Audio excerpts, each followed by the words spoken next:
Hi, it's David Joseph at ABCD David, and welcome back to another video. And in today's video, I'm going to show you my editing workflow in Lightroom Classic, which can also be used in Lightroom Mobile because I had been using Lightroom Mobile all my years of photography and editing till early this year when I switched to Lightroom Classic. The main reason why I use Lightroom Mobile all that time was because my PC display, I did not trust it. So it was when I changed my PC that I began having this PC display trust, like knowing that the screen is accurate, the display, I mean. Most of the photos I take are single shots. It's not like I don't do stacks, but I mean, not very much. And even when I do stacks, I follow the same editing process. Sometimes I may tweak it a little bit based on the subject I photographed and I'm editing and just the component involved in the picture. But this is a usual scene I see, like what is on the screen right now, and that is what I will use for this tutorial. Depending on how fast I can be, I am going to move on to another image, but if I can't, then it's just because I'm trying to keep this video very short. But just know that this is how my edit, almost all of them if not all of them, look like. Single shot in macro photography is one of the easiest kinds of photos to edit. As a pro nature photographer, you want to keep things as real as possible, and that includes your edits because of, say, research, documentary, and maybe just the simplicity of it if you're, I wouldn't say lazy, but if you're lazy like me. So that's the direction I always go with on all my photos. And I'm very sorry about the noise right now. It's just my PC. I don't know why it's making the noise. Probably because of the app I'm using to record the screen.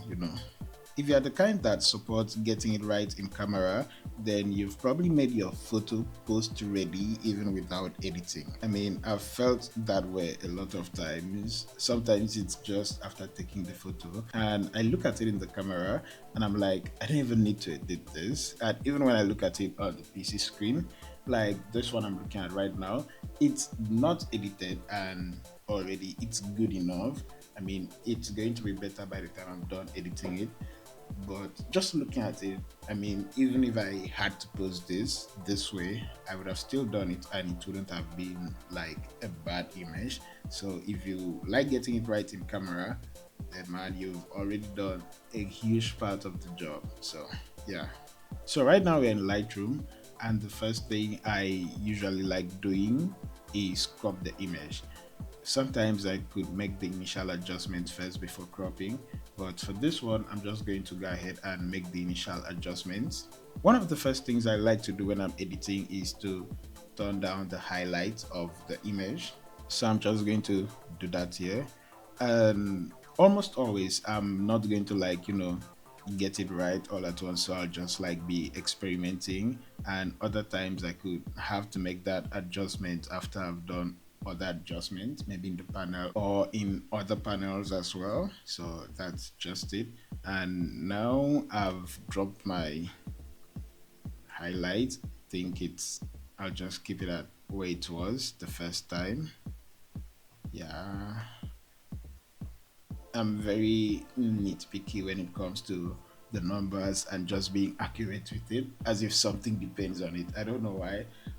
I'm always like, there's a big difference between 1 and 2 and 3 in editing. So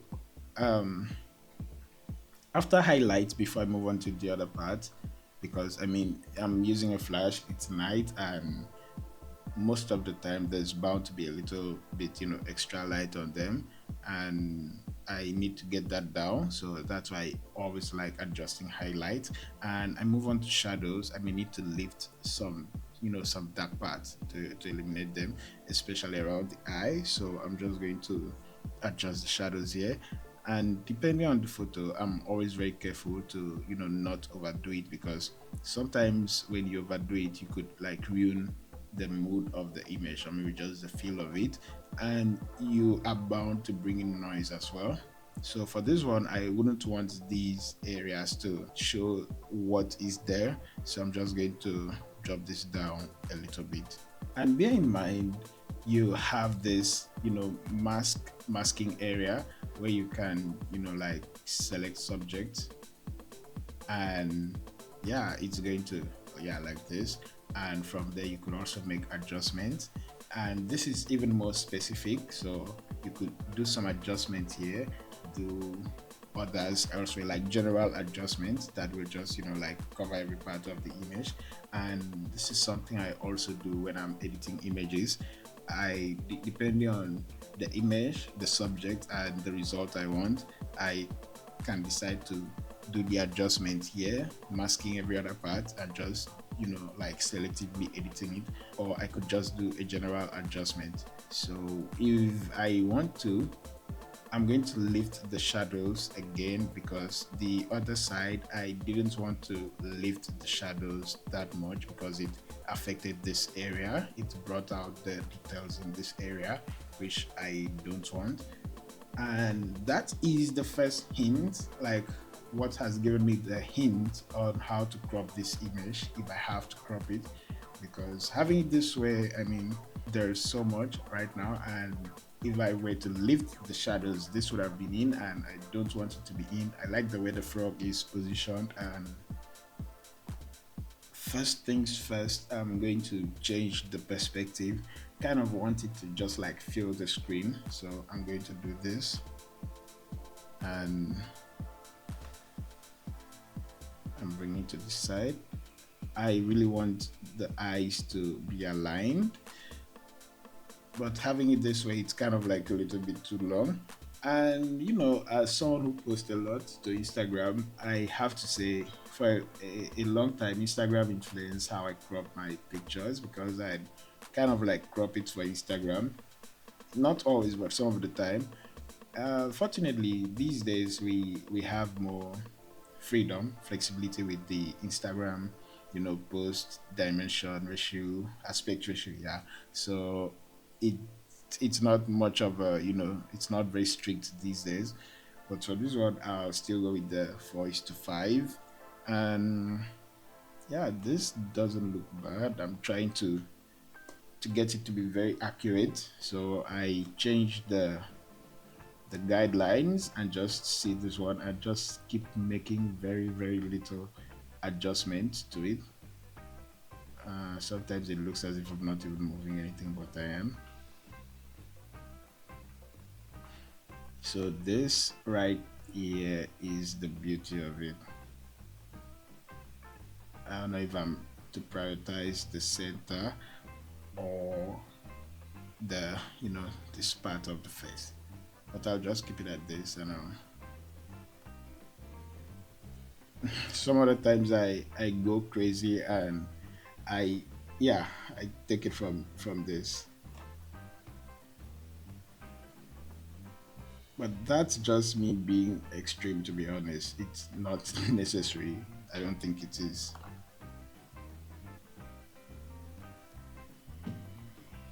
So no, that seems too tight, but I think it's nice.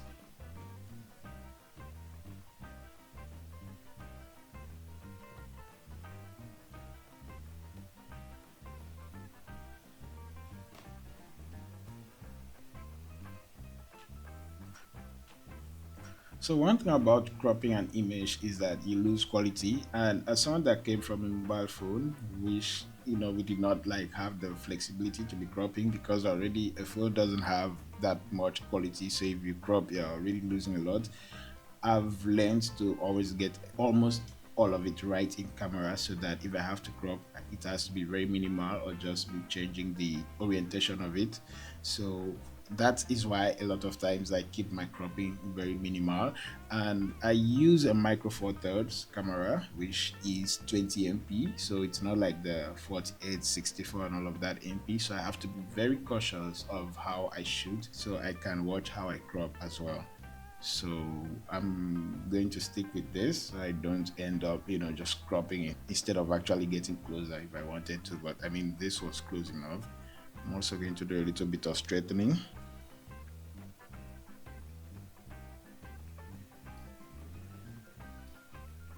And I'm going to go ahead and enter right now. So yeah, this looks better. Like, remember when I mean,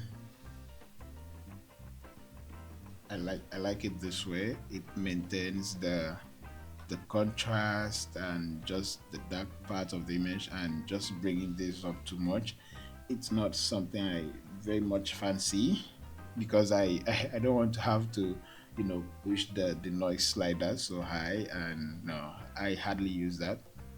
Not hardly, but you'll just find out how I use that in my photos as we go. So now I'm going to drop the white a little bit. I'm going to just and then for the blacks, because sometimes I like giving my photos a kind of cinematic feel, from movies and stuff like that. I don't always want the blacks to be deep. It depends on the image though. And I'll lift this just a little bit.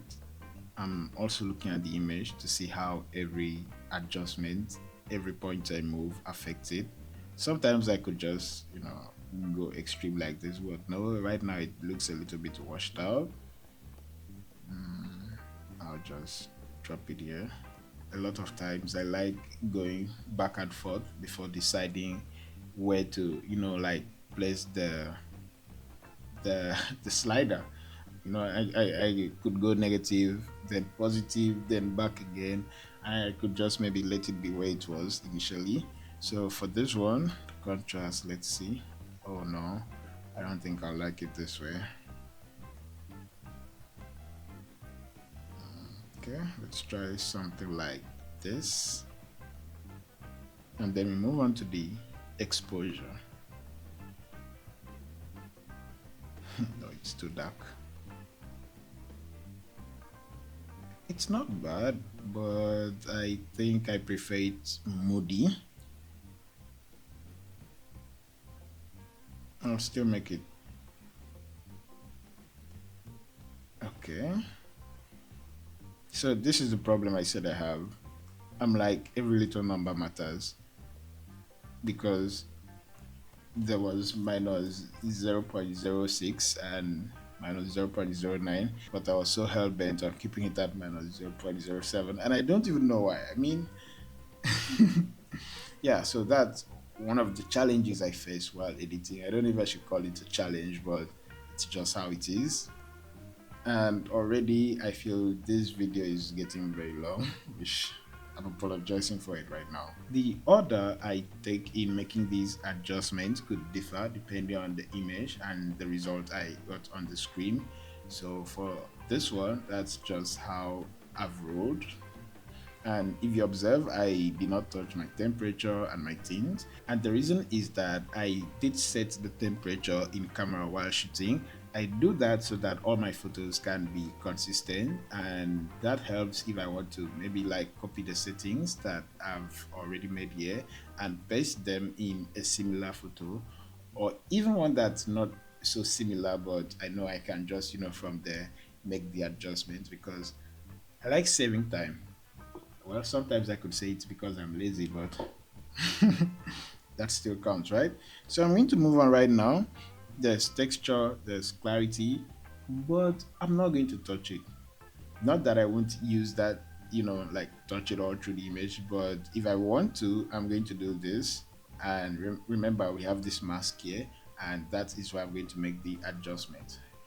Reason why is, if I touch the texture and clarity slider here, it's going to affect the entire image, and I don't want every part of my image to be sharp. I only want the frog, specifically the eyes, the body, that's the face that's in focus, and the vocal sound. So that way, if it's sharp that way and the other part is not sharp, it makes an overall a more pleasing image. So that's why I'm not going to touch that. But now I'm going to go on and touch the haze. And the reason why I'm going to push it so hard is because my contrast is at negative. So I'm going to push it this way to bring back, some of those blacks in the image. Moving on, I'll push vibrance a bit. I think it's way too much at 10, but the image looked too brown. So yeah, and saturation just 2. So it's not like these are the exact values I always use on these. One thing that's going to really help you as a photo editor is to understand the image. Like, you read the image. It's like, playing a game, and maybe you need a striker. Sorry, I'm looking into football right now. So you just have to maybe make the right substitutions, the right game plan depending on the team you're playing. And when I say team you're playing, that's like, say, depending on the photo you're editing, depending on how it was shot, and depending on what you have on your screen at that moment. So because of what I have on my screen right now, that is why I'm making these adjustments this way. So that's one thing you have to note if you want to be a good photo editor. I'm going to move on now, and I have the curves. So for me, when I'm editing my nature pictures, I don't touch the red, green, or blue. Well, not always. It depends on the picture, the colors, like the colors on the subject and the result I want. Often I nail the shots in camera, not like nail, but you get what I mean. And I don't need to adjust these because I want the colors to be very natural. I want it to be as it was, as I saw it. So I only touch the luminance curve, and right now I'm going to go ahead and make adjustment. I'm just going to drop a little on this side. Yeah, that doesn't seem too much. And I'll lift this one up at around here. Kind of makes the image pop a little bit.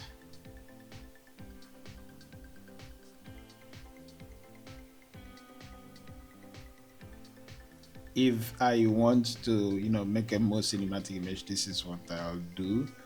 But no, I'm not going to do that because of these parts. It's not going to look well on the screen, most screens. But I can do this, but I don't think I want to on this image. I want it to pop a little bit more, so maybe I'll just, instead of making it very flat, I'll just, yeah, I think I like this better. And I keep moving on. Now this panel as well, it depends on the image I shot. It depends on how my lens was at that moment, because there are times I take a photograph and my lens was fogged up, not completely, but the fog kind of like covered the lens, so it could affect the quality, not like the image quality, but like the color reproduction and all of that. So in my nature photos, that is usually when I make these adjustments. Other times I'm trying to get it to be as real as it was, as I saw it. And for this image, I feel the colors are just as they were. So I'm going to move on again, and yeah, we have this HSL. This one is the midtones, shadows, highlight. I think I can do a little adjustment here because I just like to, be sure that every part is looking like the color of the floor. So I'm going to make a very, very tiny adjustment by pushing this way. No, not that way. Just this way. But I feel this is way too high, so I'm going to drop it maybe at around 3 or 2. I think 2 is going to be okay, so that it will be very subtle. Remember what I said, I like keeping them very, very subtle. Let me just push this a little bit towards yellow. Yeah, so sometimes while editing, especially in instances like this, I try not to blink so I see if there was any movement. It's always funny. So, oh, this is 3, is it? I want it to be at 2. Uh-oh, now I've ruined it. Well, it happens a lot in editing, and that is what you get when you just want to be a perfectionist, or should I say near perfectionist.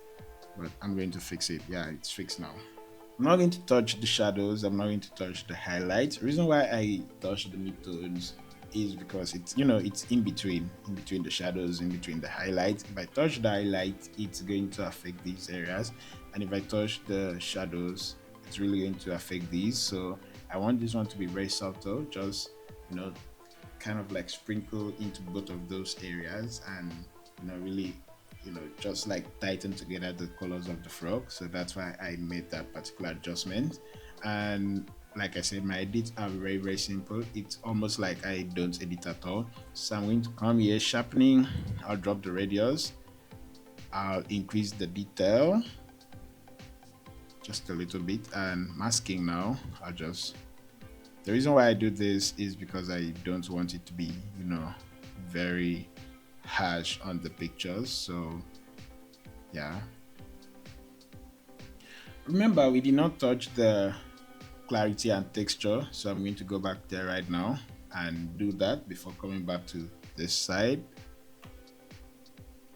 It's not that I have, like, let's say an exact time frame I do that. I just depends. So for texture on the maxed area, I'm going to do a little bit of 6, and because clarity is stronger than texture, I'll just do 3, 4, 5. Let's go for 3. Yeah. So sometimes it may be almost unnoticeable when you're looking at the screen, but trust me, those adjustments, they do something.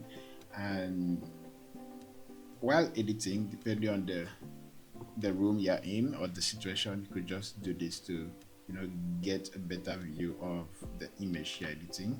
So right now this is what I have, and I'm going to go back to this, and I'm back to here. Yeah, actually, so noise reduction, I always do 10, and I'll just pull up a little bit of contrast then, and that's it. I don't even touch the this other side and all of that. Remove chromatic aberration. This is one thing I love about the 60mm macro lens, the Olympus 60mm macro lens. No chromatic aberration, especially when you are using a flashlight. So I'm just sticking that for taking purposes. So, and that's pretty much it. Like, I mean, what else am I going to edit here? I feel this photo is ready. Seriously, that's just how I edit. That's everything I do. This is the before, after, before, after, before, after. And that's just it, to be honest. I export and it's done. Seriously, that's how I edit 95% of my photos. And I'll even go ahead to copy the settings and paste it on any other frog photo that is similar to this, and that's all. Do let me know if you'd like to see another of my editing workflow for like spiders and just other kind of subjects, and trust me, I'm going to deliver. Thank you so much for sticking to this point in this video, and don't forget to like, subscribe if you haven't already, and a coffee helps support the channel, so if you can, please donate one. Thank you so much again. I'm David Joseph at ABCD David, and I'll see you next time. Bye.